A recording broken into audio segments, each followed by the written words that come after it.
We make iconic cars. They have a panache, they have a stance, an elegance, a presence. And those words define our cars, but they also define a James Bond. I'm Marek Reichman, and I'm the Chief Creative Officer for Aston Martin. So I have a brilliant job. I've got a fantastic team. I'm fortunate I do something I absolutely love. I'm passionate about designing things and most of all cars. To get to work in an entertainment world where you're showing your skill and capability of design, but everyone gets to see it in a very different context. And for me, it's just, I pinch myself every day. Action. So if I look at my favourites, my highlights from all the cars that I've been involved in, then I've got to look at DB5, because DB5 simply is the icon. The way DB5 is used in Goldfinger, first Bond movie I saw, and how it's then carried through the history of Bond, and we see it in No Time to Die. DBS in Casino Royale, because it really is my first Bond designed car that James Bond was driving, and for me that's one of my favourite movies as well. And then of course DB10, the very first time a car has been ground up designed just for James Bond.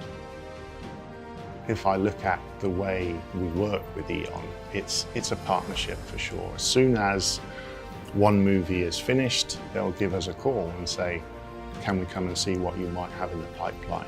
See our portfolio and decide that's the product that we want James Bond to be driving. James! Okay.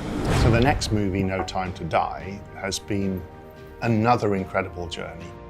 Not just one Aston Martin in No Time to Die, but 4 cars this time. DB5, a classic Aston Martin V8, a DBS Superleggera, and a cameo role for the Valhalla. The cars really are true characters because they help to define the storyline. They help to define the mood of James Bond and what's happening through the storyline, which is also a description of the history of Aston Martin in many ways, because it goes back from 60s, 70s, 80s, current car and the future product.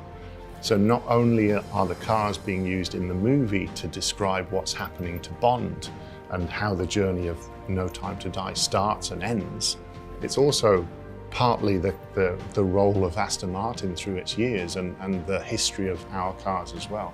I mean, the way we arrived at the 4 cars for No Time to Die was really working very closely with Cary Fukunaga on the journey, on how the movie was going to be split up and how he wanted each part of the character's journey to be highlighted by the car. I think if I look at Daniel Craig's movies, and they were some of my first cars as the director of design at the time for Aston Martin. And Daniel himself, just in terms of the conversations we've had, he's a lovely guy, brilliant guy, and he's said so many kind words about his relationship as James Bond with Aston Martin. And I have to echo the same. He's been an absolute gent throughout the whole thing. And he's wonderful, he's great. One of my favourite moments was I was sitting in his motorhome, I guess, at Pinewood, and James Bond made me a cup of coffee, He just said, do you want a coffee? I said, yeah, and he made it. So James Bond made me a coffee, and I make his cars.